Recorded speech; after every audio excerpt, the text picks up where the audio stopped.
जय Hind students. LT grade के exam में एक फिजिक्स का क्वेश्चन पूछा गया था और क्वेश्चन स्क्रीन पर आपके सामने है। मैं क्वेश्चन को पढ़ रहा हूँ।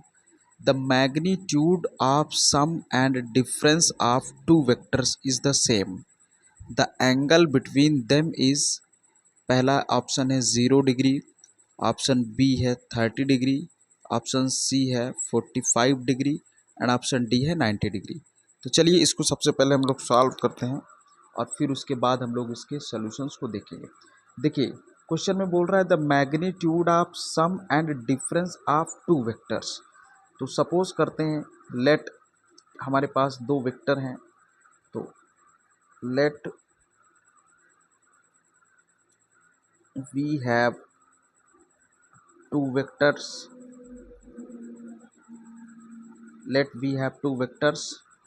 कौन कौन से हैं? Vector A and vector B.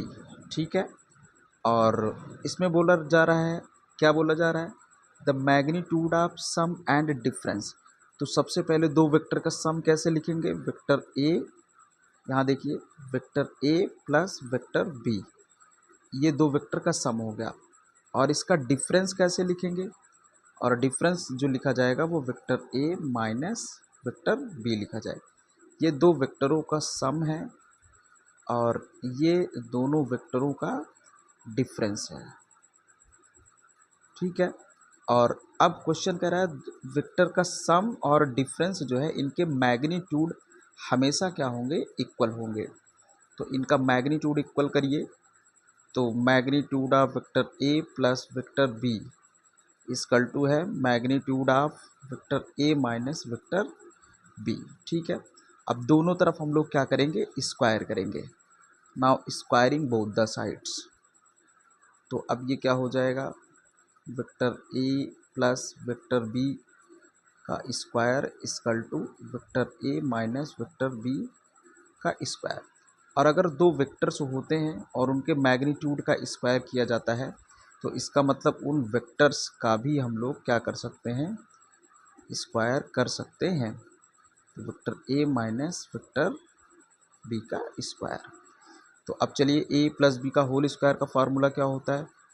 Vector A का स्क्वायर प्लस वेक्टर बी का स्क्वायर और plus 2 vector A dot vector B, और इक्वल टू उधर क्या चलेगा? वेक्टर ए का स्क्वायर और प्लस वेक्टर बी का square minus 2 vector A dot vector B. Okay, और अब यहाँ से वेक्टर है तो इसको मैग्नीट्यूड ऑफ वेक्टर का स्क्वायर कर सकते हैं, प्लस मैग्नीट्यूड ऑफ बी का square plus 2 vector A dot vector B is equal to, इसको भी हम लोग क्या लिख सकते हैं?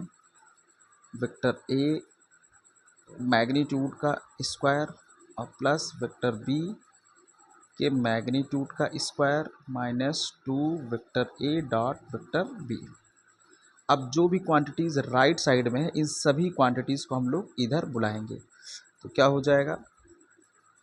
Mod of A square plus B square plus 2 vector A dot vector B, ये जब इधर आएगा तो माइनस मॉड ऑफ ए का स्क्वायर और माइनस मॉड ऑफ बी का स्क्वायर माइनस माइनस क्या हो जाएगा? प्लस, और ये 2 vector A dot vector B हो जाएगा। ठीक है, और ए से स्क्वायर कैंसिल और बी स्क्वायर से बी स्क्वायर कैंसिल, उधर क्या बचेगा? 0। तो चलिए 2 vector A dot vector B plus 2 vector A dot vector B कितना हो जाएगा? 4 vector A dot vector B is equal to 0। तो vector A dot vector B is equal to 0 आ गया। इसका मतलब ये हुआ कि दो वेक्टर जब परपेंडिकुलर होते हैं तो ही उनका डॉट प्रोडक्ट क्या आता है? 0 आता है। इसलिए यहाँ पर एंगल ऑफ वेक्टर ए और बी कितना है? 90 डिग्री है। ठीक है, तो हमारा जो आंसर होगा ऑप्शन देखिए क्या दिया गया है। सो ऑप्शन नंबर इसमें डी वाला ऑप्शन करेक्ट होगा। So this option is correct. So I hope कि आपको बहुत अच्छे से समझ में आया होगा। Thank you so much. Thank you.